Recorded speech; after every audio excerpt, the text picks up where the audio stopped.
What's up everyone, Zeus here for another video. For those unaware, I am doing daily uploads just for the sake of having never-ending content on my channel. So don't forget that if you like what you're watching, press the subscribe button, like and comment on the video, and click that little bell right next to it so you can always know when there's a new video.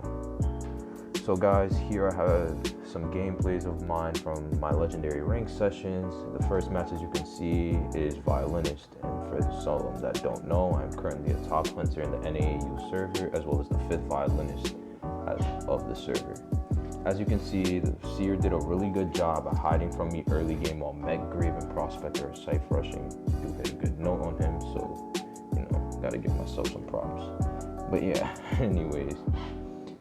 Back onto the topic of Cipher Rush. As I stated earlier, he did a good job hiding while Mech, Pross, and Gravekeeper Cipher Rush, and that segues into the topic of this video, which is Cipher Rush. Now listen, I know everyone has their views on Cipher Rush. Some people think it's balanced, some people think it's unbalanced. Me personally, I am one of those people that think Cipher Rush is unbalanced, and as you watch this first match, you're gonna understand why. So I have the Seer. I knocked him pretty decent kite from the Seer, I guess roughly around 40 seconds, considering the fact that I got rotated early game. But as you can see, Prospectors is the only cipher that's finished so far, as well as Mech's bot. So that was about a 2 cipher kite. Gravekeeper cipher is about roughly around 60% from when Seer got knocked and put on chair. And Mech didn't even finish her own cipher. Force of rescue here. There's 3 ciphers now. By the time Mech got to the rescue, so I'm like, okay, I'm gonna hit Mech so that they can't cipher rush anymore, and then I go right back to the Seer. But as you're watching the gameplay, you're gonna slowly see that I pretty much did that in vain. As you can see, Prospector started a new cipher, and Seer is doing a pretty good job dodging my notes, making sure that he doesn't get hit. I knocked the Seer here, and from what would be, luckily for me, basement is here. And as you can see, we're only about 2 minutes, we're only about 2.5 minutes into the video, and the survivor's already at 2 ciphers left, with pretty much both ciphers being at 50, and the mechanic not even using himself here.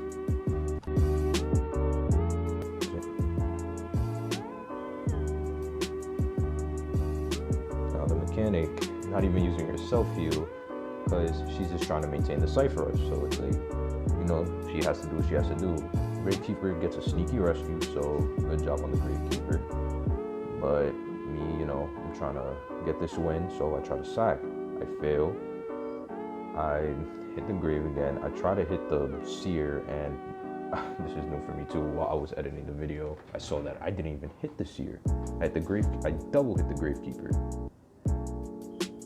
So throughout this entire kite, I'm thinking, why is Seer at full health? And then while looking at the video, I saw that, oh wow, I didn't hit the Gravekeeper. But yeah, so this is what I mean when I say Cipher Rush is unbalanced. And when I say sometimes it's good, sometimes it's bad, I mean like it can be either heavily slowed down or it can be heavily sped up. Like, look at this, haha, funny moment from Prospector. But look at this. Seer did roughly around a 40-second kite, including the fact that I got rotated, or he did a good job at hiding from me early game. That's then around, like, I'd say that if we add those times together, that's like 70 seconds. But him kiting alone, that was only 40 seconds. So me as a hunter, obviously that's on me for, getting rotated early game, which also helped promote the cipher, so that is my own fault. But it also didn't matter that even if I did speed up his knock and force rescues, it didn't matter because the cipher rush was so fast that I couldn't really do anything. Hell, the Seer even got out of dungeon. Now, in this second match, I'm playing BQ. Now, this is a match where I will show the heavy unbalanced, or I mean, when I say unbalanced, I mean the heavily slowed down cipher rush. I'm playing BQ. I'm running around through first stop because my tinnitus is ringing, and Priestess, props to Priestess, doing a very good job hiding from me. Now, keep in mind that there is a mechanic and a Seer on the team, and an Explorer at that. Explorer is pretty much Cypher Machine primed at 50%. Mechanic has her doll and her out. Mind you, nobody's injured, so you know that nice decode debuff, that nice decode buff for her is pretty good. And as you see, I'm just running around looking crazy like, where is the survivor? Because my tinnitus is ringing, but I don't see anything. So I'm just swinging at the air now. I keep walking past Priestess like 4 different times, but you know, I'm blind and I didn't look around. So that's also on me. But we're gonna keep on watching the match to see what happens. So Priestess gets out. Seer Cipher is pretty much done. Mech Cipher at top bridge is prime. It's prime. It's a prime Cipher. And Explorer Cipher is close enough to done. If he is doing a Cipher.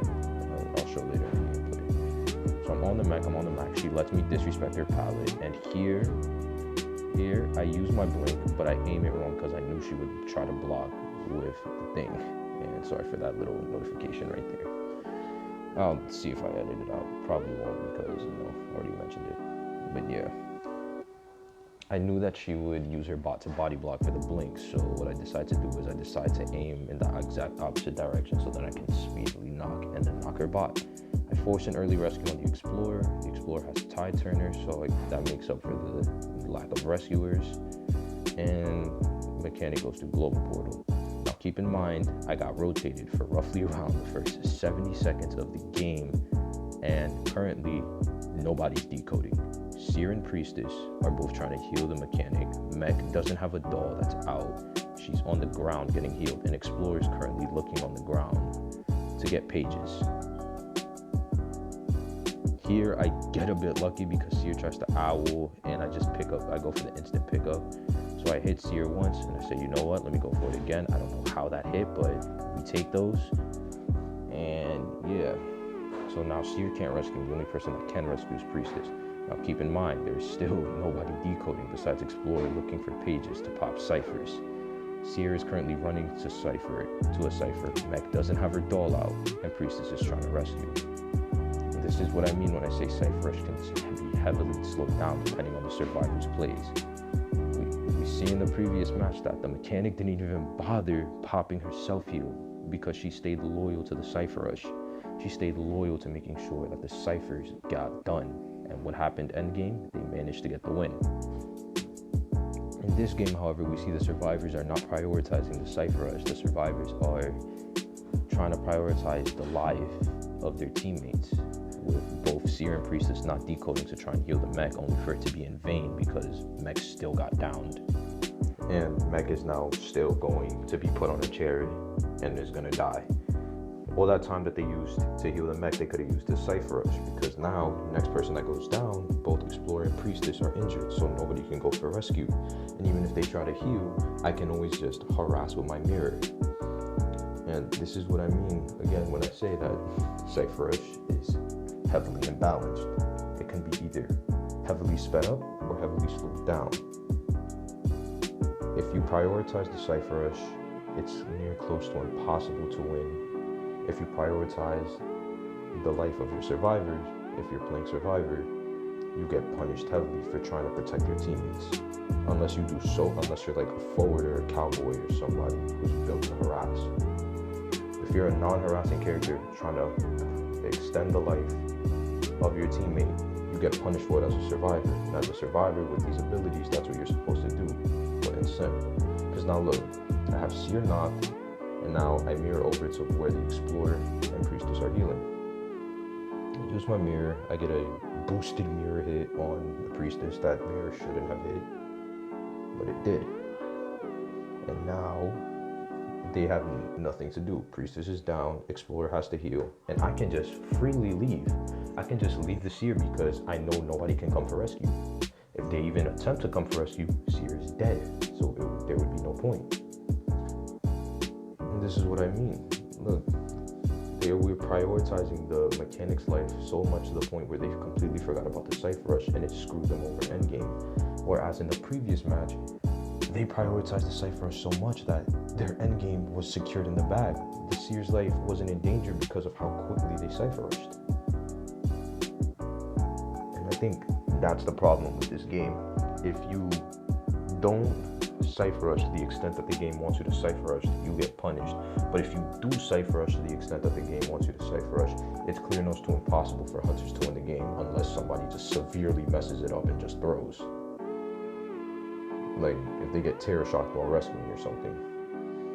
I think that a healthy balance for the game would be to make it that there is no accelerated decoding for late game, so that way then if they want to cipher rush, because let's be real, not a lot of games get to accelerated anyway.